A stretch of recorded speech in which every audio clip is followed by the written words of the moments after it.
me again on my family channel. You can see that I've eaten what I've grown, and recently I've done a video where I was doing some of my transplanting, showing you how to transplant from trays to other trays if you're doing a nursery business. And when farmers come, then you can see the trays all filled, you know, and plants looking very nice and healthy. And I did some soil differences. This is a soil which I've been using for over some years now, and this is a soil I recently started using, and I find here looking a little bit more spicy.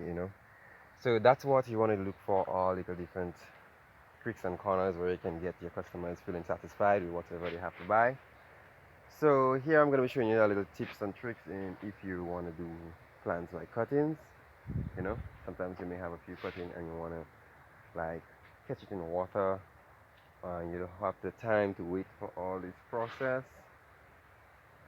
So as you can see here, this is um, rosemary trees, and you can see I have them into a Clark's Code, I think, sorry, a reverse bottle, also a rum bottle which is filled with water. It's not rum, right? It's water, agua, for other persons in different countries. So what I really does, I haven't seen any roots yet. I've seen roots, right? Okay, let me see if I seen correctly. I think I've seen a root in one of those plants. I'm gonna pull up all of them together because that's how they came down. Yeah, I don't know if you might be able to see that small root coming from this small sucker here. Okay, so what I do is I usually take them under the node. I cut them under the node of every branch, and I think that's a perfect example of, sorry, no, not this one. Okay, this one. I was supposed to take this cutting from underneath the node, right, or the joint to the branch, but actually this one burst off. So that means the roots are going to be coming out from all the way up here. So if you look into cuttings, right, and you don't want to wait all this time for your cutting to actually start its process, then you can look for branches, nice thin branches where you can actually shove them in water, as what I'm doing here. I place it into some water, and you give it some days, right, so that it can root. Okay, and after it's rooting, you want to put it into some potting bag with some well drained soil. Okay, and this is gonna comes in, and the soil that's gonna really comes in is the soil I showed you right here. This is a very nice soil. I have some right here. So this is what the soil looks like. Okay, it looks kind of a sandy, kind of a moldy. I don't really purchase this soil. This soil is not purchased, and it's very nice. I'm telling you, if you look at these plants here, you can see this is not a camera tricks, no filters, nothing. This is just what I grown into the same soil which I've just shown you in here. And if you can see some examples, no filter. These are also some other soils which I also use. So I'm saying if you're doing a nursery business, you have to cater for all those things. Okay, you have to cater for if your plants is not doing good in the soil, if they're looking windy, if they're looking leaky, what type of soil you can use. And this soil is a very nice soil. As I said, I mentioned it in other videos where I get it from the seas. So it got a little bit of salt, it got a little bit of sand, and it's good for drainage, pretty good for drainage. So I don't have the problem where it stays and soak with plenty of water and rotten those roots and all that kind of stuff. So that's it. So thank you guys for watching. As you can see, I have other. Okay, nice. That's a very pretty good example. So I got some basils right here, and the same thing I did here, this is what's gonna happen right here. So if you're looking at this plant here, you can see some white structures here, and that's the roots. Okay, and if you look through the bottle, you're gonna see some white stuff coming through there, right?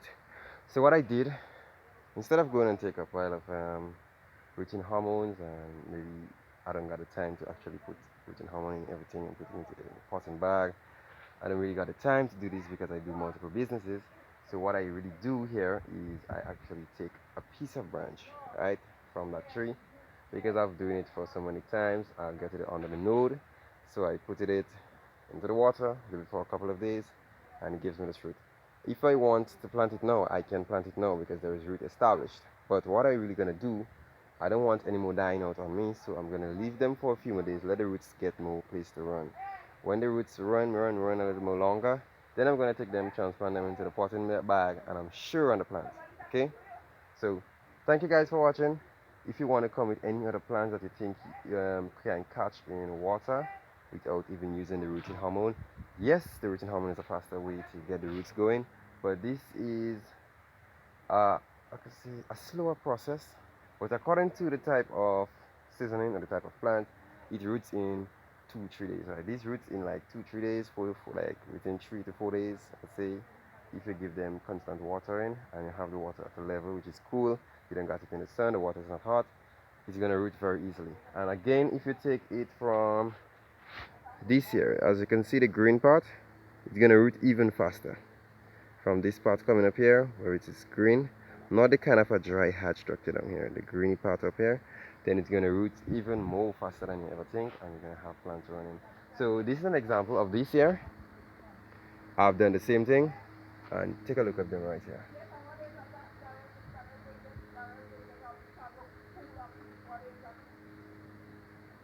Okay, so that is what it actually looks like when you take it out from there, put it into the pot in, you turn it up. What I actually did again, to keep your plants healthy, to keep your customer satisfied, I put a little bit of that soil into it, and it's pretty nice. You can see my celeries. I got a few that died out. I got to work on that today, and I got a few rosemary. As you can see, this potting area is a little bit scarce, so that's what really happened there, you know. So what I have to do is I'm catching some more rosemaries to put back inside of there, and I'm gonna leave them let the root get long enough. So thank you guys for watching on my channel. If you want to comment, you want me to do any video with you to show you anything like catching plants or even putting pot and mix using different type of soil, looking to make organic mix with whatever little organic you have according to the soil you have, then you can just tell me. I can see if I can get the soil down here. I can see if I can just make a little mix for you. I can see I can actually plant it into some seeds and show you guys the results. So if you're doing it, you're gonna feel safe in doing something that you know is gonna give you a very nice result.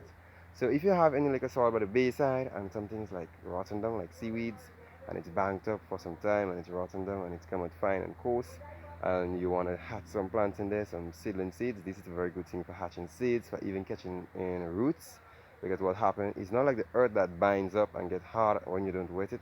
It's just gonna stay loose. The soil is gonna get enough air, and the roots are gonna get enough air also to run through and take a little bit of water what's there. So thank you guys for watching again. I'm gonna be coming with some other videos. Don't forget to like, subscribe, and share. And you're gonna have me here. I'm gonna be there for you to help you in any ways expected in anything to do with plants or flowers. All right.